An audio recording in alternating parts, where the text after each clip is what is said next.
Ngakhale kuti gawo lalikulu la chiwerengero cha anthu m'dziko muno ndi achinyamata, si achinyamata ambiri amene akutenga mbali pa ntchito za ulimi.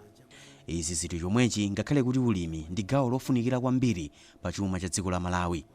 Achinyamata atayamba kutengapo mbali ntchito za ulimi komanso chuma cha dziko lino chitha kupita patsogolo. Mapeto ake ndalama nthumba komanso ntchito zopezekeratu kwa achinyamatawa. Sabata zapitazi programu ya dziko la mkaka ndi uchi inatitengera m'boma la Mzimba kumene timaona phindu limene ali mosiyanasiyana akupeza kuchokera ku ulimi. Tinamva za ndondomeko zimene alimi kumeneku adakhazikitsa pofuna kutukula ulimi wa ziweto komanso wa mbewu zosiyanasiyana. Lero tili ku TYM Farm kuchileka mu mzinda wa Blantyre kumene wachinyamata wina Tamanda Mlanga akuchita ulimi wa phindu. Kulitu ziweto zosiyanasiyana kuno monga zinziri, nkhuku za mitundu yosiyanasiyana kuphatikizapo zina zimene akuzitchula kuti macroilers, nkhanga, abakha, ng'ombe, mbuzi ndi nkhumba, ngakhale kuti ndi mkatikati mwa mzinda wa Blantyre. Kodi Tamanda Mlanga akupeza phindu lotani kudzera mu ulimi, nanga anayamba bwanji?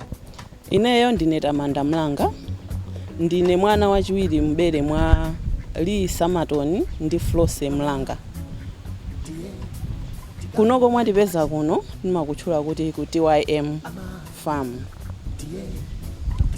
TYM Farm ikutanthauza kuti Tamanda ya Nkhonzati Farm. Kunoko timaweta abakha, timaweta nkhuku zake za macroilers, tayambaso kuweta mikolongwe, timaweta zinziri, timaweta mbuzi, timawetaso nkhanga ndi mbuzi, nkhumba ndi ng'ombe. Muna tisanapite kwinako ndimafuna ndingomva mwakambapo za macroilers. Kodi tikati macroilers tikukamba za nkhuku zake ziti? Croiler ndi breed ya nkhuku ya chilendo imene yabwera ku Malawi kunoko. Croiler ndi imene inapangidwa ndi anthu ku India. Ndi cross breed ya nkhuku. Ubwino wake wa nkhuku umene uwu ndionena kuti weight anayipanga improve, ndi cross ya local ndi hybrid. Nde anayipanga improve in terms of kalemeredwe ka nkhukuyi ndi nyama. Imakhala yochuluka ndithu koma fupa lake limakhala lachikuda amene limamvekera lolimba lachikuda. Muti munthu amene amakonda nkhuku yachikuda kudya croiler chimozimozi amvanso bwino, adya mosangalala chifukwa ili ndi nyama ndithu. Chifukwa tikapita kunsika timakagula nkhuku timayamba tayinyamula kuti timve kuti ikulemerera ndi mtengo umene akutipatsawo. Pamene iyi ndionena kuti munthu kungoyigwira umadziwa kunena kuti nkhuku iyi ndiyigula ndithu. Sokono tikuona abakha, tatifotokozeni kuti ndi mtundu wanji wa abakha amene mukuweta kuno? Kunoko kuli mitundu itatu ya abakha. Pali amene timadziwa kuti aloko, amene ena ndi mapekings, ena ndi makhaki. So mitundu imene tikuweta ya abakha kunoko ndi itatu imene iyi. Tatifotokozeni kuti chiyambi cha mwati TYM Farms ndi chotani, chinayi chotani, munaganiza bwanji kuti muyambe ntchito za ulimi? Ntchito za ulimi ndinakopeka kuti ndiyambe kuweta ndinayamba ndi macroilers. Mumadziwa mavuto amapangitsa munthu kuganizanso kwambiri. Mene ndrama ikamakhala kuti ikusowa munthu umayamba kuganiza kunena kuti kodi ndingapange njira zitizo kuti ndipezere ndrama. Nde chimenecho chinandipangitsa ineyo kunena kuti ndiganize njira yopezera ndrama. Pali nzanga wina wake anandiuza, anandifunsapo funso kuti iweyo umakonda zinthu za ulimizi, unamvapo za nkhuku iyi ya croiler? Nde namuza kuti ayi sindinayimve. Nde anandiuza kuti ine ndayipeza kuntchewu koma akupanga 18,000. Nde ndinadabwa kuti nkhuku 18,000 nkhuku imodzi? Imodzi. Nkhuku imodzi akuti 18,000. Nde ndinadabwa kuti nkhuku 18,000. Namufunsa kuti nkhuku yanji? Nde anandiuza kuti croiler. Nde namuza kuti dikira nditani ndifufuze. Ndikafufuzadi nditani ndikayipeza ndikuuza. Nde ine sinachedwe napanga machawi podabwa kuti nkhuku ya 18,000 ndi yanji. Andinayi nditamufunsa kuti koma anthu akugula? Ndi iye jana ndiyankha kuti akugula. Ndinapeza nafufuza mwamwayi nazapeza kuti kumene ndinakapezako amapanga 10,000. nde ndinamuuza munthu uja kuti nkhuku ijatu ndayipeza akupanga 10,000 ndifuna ndikatani ndikaone nde ndinapita ndinayendera malo awiri ndinapita kuntchito kulilongo. Sono nkhuku imene ya 10,000 yaing'ono kapena yayikulu yoti yafika pa point of lay. Okay. Imene iyi ndi point of lay. Nde ndinamuuza kuti ndapeza kumalo awiri ndikatani ndikaone. Kunali kukawale ndi ku area 43. Ku area 43 ku ndi kwa Frank Zulu. Kukawale ndi kwa timangonena kuti TK sinamfuse bwinobwino dzina ayi.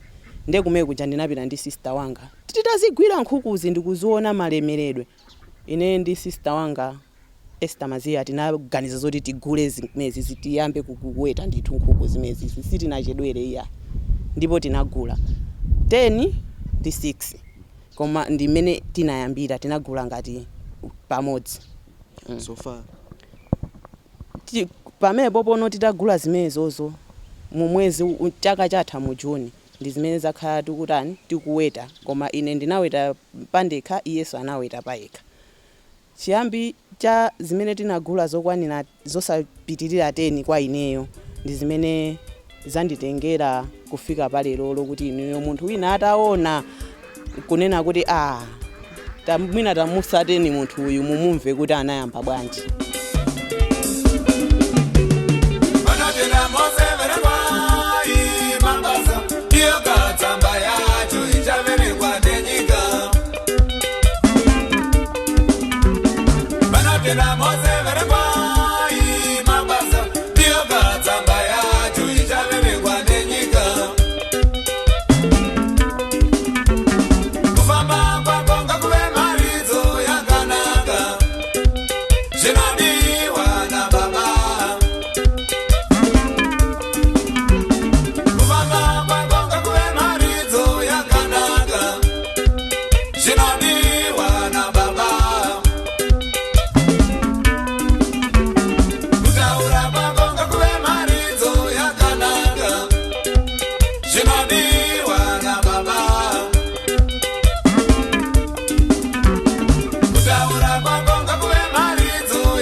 So taona kuti so kuli ng'ombe kuno kuli nkhumba zimene zitinezo zoti zachoka mu nkhuku momwe kapena zinachokera kuti kwenikweni.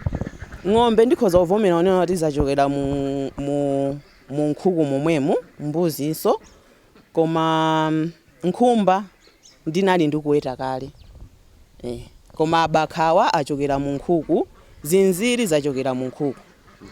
Kuti kuweta nkhuku ndi zinziri komanso kuphatikiza abakha ng'ombe mukwanisa bwanji? Ndizophweka chifukwa zonsezi ndi zamoyo. Ndi gulu la mbalame chabwino nkhumba ndi ng'ombe ndi mbuzi sitingaziyike mu gulu la mbalame koma chifukwa zonsezi ndi ziweto nkosavuta kuti usakanize ndi kumaweta. Komanso kusakanizaku kunandipangisa kunena kuti anthu timatha kukhala kunena kuti mwina wina akufuna mbuzi pamene nkhuku pamepo anthu sakuyitani sakuyifuna ndipezabe makobiri kuchokera kuchani ku nkhukuku ku mbuziko. Mwina akufuna abakha mwezi umenewu palibe amene akugula nkhuku ndipeza makobiri kuchokera ku abakha. Ndezi zinandipangisa kuti ndiganize zoweta zinthu zosiyana-siyana kutinso ndifikire anthu osiyana-siyana ndithu. Mulimi muli phindu lilonse? Mulimi muli phindu lambiri. Pakhomo simasowa chakudya. Olo utakhala kuti m'bale wako avutika iwe ulibe makobiri utha kuwapatsa ndithu ndiwo zimenezi.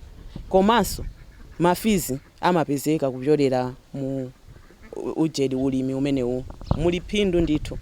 Tsopano tikuvomeza kuti mulimi osiyanasiyana muli phindu. Munthu amene akuweta nkhuku akuyeneka ndithu kupeza phindu losiyanasiyana.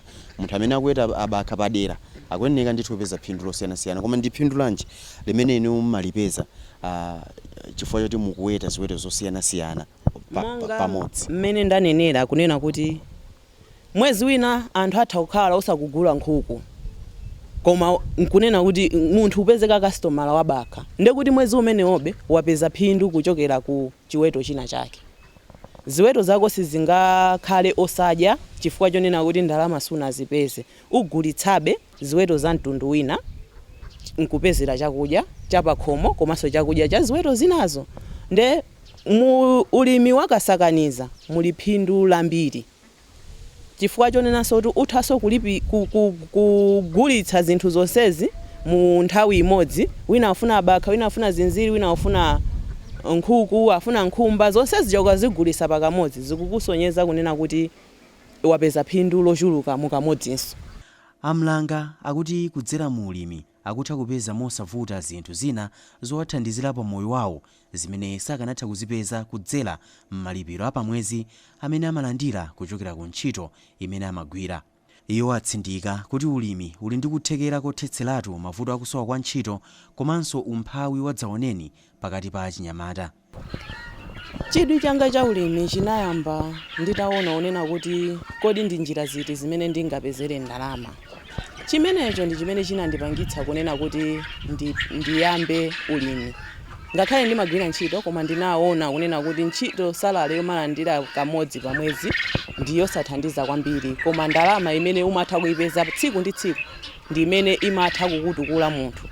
Chidwi chimenecho ndi chimene chinandipangitsa kuti ndiyambe ulimi. Achinyamata ena amaona ngati ulimi mwina ndi wa anthu amene apuma pa ntchito, iwo ngawuzota? Koyamba adi ulimi wonkaoneka ngati kuti ntchito ndi yabwino, ulimi ndi wa anthu amene apuma pa ntchito. Koma ineyo ndifuna ndauza anyamata anzanga kunena kuti mu ulimi muli phindu lambiri. Mu ulimi mumakupangitsanso kuyamba kukonda anzako chifukwa kuti ngati ungakonde mbalame umakondanso anzako ndithu. Nde ulimi muli phindu lambiri, deile umapeza kashi ndithu mu ulimi. Mukamamva anthu amakhala kunena kuti chuma cha dziko la Malawi chili mu nthaka, kungopherekezera pa mfundo yonena zoti dziko la Malawi limadalira kwambiri chuma chake kudzera mu ulimi. Ndizotheka ulimi kukhaladi backbone ya chuma cha dziko la Malawi?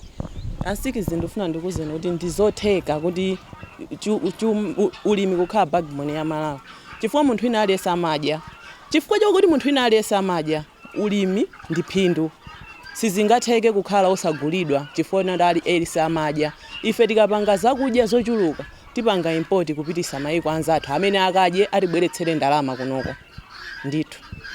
Chikuyeneka kuchitika ndi chani kuti ulimi umenewu ufikiredi pa mlingo wake umeneyo makamaka pa kuthekera kwake kopititsa chuma cha Malawi patsogolo, kubweretsa ndalama m'matumba mwa anthu komanso kupereka mwayi kwa anthu makamaka mwayi wa ntchito? Chimene chikuyeneka kuchitika, boma liganizire kupereka ndalama kwa achinyamata ndi kuwapasa ma training oyenera kuti azitha kugwira ntchito, kuyuza ndalama zimene zijazo abwerekesa zija litipase ndithu achinyamata fe ndalama maloni. Komanso ife achinyamata tikatenga loni tikwanitse kubwenza kuti anzathu enanso arani azapindule ndithu. Tikapanga choncho kuti anthu aja aphunzitsa akutha umazipangira okha chakudya cha nkhuku komanso umazipangira okha mwina ma fertilizer ochokera ku manyowa, zinthu ngati zimene zijazo zithandiza kunena kuti dziko lathu litukuke ndithu. TYM Farm yapereka mwayi wa ntchito kwa anthu angati? Panopa ndikhoza kunena kuti kwa anthu 4 ndi amene akuyang'anira ziweto zimene zizi. Ine mwapindulako kwa kuchokera ku ngongole iliyonse yochokera ku boma? Ine sinapindule ku ngongole ina iliyonse yochokera ku boma, koma ndikukhulupirira kuti siku lina lake ndidzapindula chifukwa kuti masomphenya anga siongoyang'ana pafupi. Ndikufuna ndithu itakula, famu yanga itakula unena kuti ngati pano ndili ndi nkhuku zokwanira 500, mwina chaka chikamatha ndikhale ndi nkhuku zokwanira 5000. Nde zinthu ngati zimene zijazo zifunika ndalama yochuluka kuti ineyo nditani ndifikire pamene pachapo. Kukamba za masomphenya tangoti fotokozeranibe mutambasule kuti mtsogolomo mufuna kuti makamaka TYM Farm isafikire pati? mutsogolomu kwa ineyo ndikufuna TYF farm mutsogolomu kwa ineyo ndikufuna TYM farm idzafike ponena kuti nditha kuthandiza kukhala mmodzi omatha kupereka zinthu kwa alimi ang'ono kuti ayambenso nawo kuziyimira paokha kutha kungwapatsa kukhala ndi mtima umene uchaonera kuti izizi tingowathandizako anthu awo otatenga zinthu nkhuku ti anapiye 50 kupatsa anthu 5 alese 10 pamepa japo wathandiza ndithu nde TYM farm ikuyang'ana kunena kuti tsiku lina lake izathandize community ndithu. Kumbali nthawi zina anthu amanena zoti alimi samapeza misika ya phindu ya mbewu zawo komanso ziweto zawo chifukwa zambiri amazigulitsa ngati raw materials. So kumbali ya ngati processing ndi kumapanga zinthu finished products mu Chingerezi ineyo muziona muli pati? Kwa ineyo kumbali ngati imeneyoyo ndikumatha kumaziona kuti okay munthu ukakhala ndi famu yayikulu kuti uzisosola zinthu pamanja ndizovuta. Koma mwina otapeza mashini onena kuti uzitha kusosolera zinthu zija zitithandiza. Olo pali mbewu zina zakumunda zimene ngati mtedza kuti uswe umodzi pamanja umene ujaso umachedwetsa. Koma utakhala kuti kulima mashini onena kuti anthu tapeza ndalama tagula mashini amene ajawo tikumatha kusosola ndi mashini tikutha kuswa mtedza uja ndi mashini zimene zijazo zizathandiza kwambiri kuti product yathu yomaliza ikhale yabwino ndipo anthu mphamvu tisamayuze mphamvu kwambiri.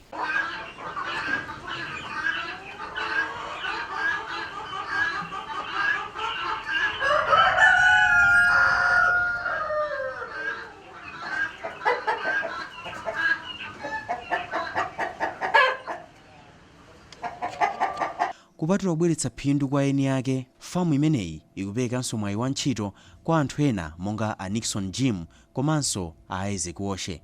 Zinanga ni Nixon Jim. Ntchito nimagwira osamala ziweto, zinziri, nkhuku ndi ng'ombe, nkhumba. Zinziri timapereka zokudya zawo ngati feed. Ndi feed. Ndi kuperekera madzi. Tisamalira kuti zikhale bwinobwino. Timazipasa madzi komanso kakhala kuzizira timayesa mpaulo kusiya kuti muzitentha. Ndi phindu labwino chifukwa kuti bwana athu amatha kutilipira malipiro opanda mavuto. Zinanga ndi Isaac Woshe ndimagwira ntchito osamalira ujeni nkhuku, zizili, mbira, ng'ombe ndi nkhumba. Zili masamalira kumwesera madzi aukhondo nthawi zina mankhwala komanso ndikudyesera zakudya zimene timagula ku store ya pamene mbira timasamalira kuzizulira zakudya zina za mauzo zombira ndi kuzipasira madzi nkhola mwawo kusisa bwinobwino. Phindu lomwe lupezene timapeza ndalama zogulira ujeni fertilizer komanso thandizira kutipira ineyo. Zimene ndaziona kuno ku TYM farm ndi zosangalatsa kwambiri. Nkhuku imene ndayinyamulayi ndi olemera kwambiri komanso aine ake akuna akunena kuti mafupa ake kukoma kwake chimodzimodzi ndithu nkhuku yachikuda. Mtengo wake imeneyi akuti 10,000 kwacha. Kusonzeratu kuti mlimi wanzeru, mlimi amene akutenga ulimi ngati business sizingatheke kukhala ofutika ifwa nkhuku zimenezi ngati nazo 50 ndoti penepopo ndi 500,000 kwacha. Ndine Eric Nsikiti tete ndizakhale limodzi sabata ya mmawa pamene program ya dziko la mkaka ndi uchi idzakutengereni ndera linanso kukaonikira ntchito zosiyanasiyana za ulimi zimene zikuchitika kumeneko.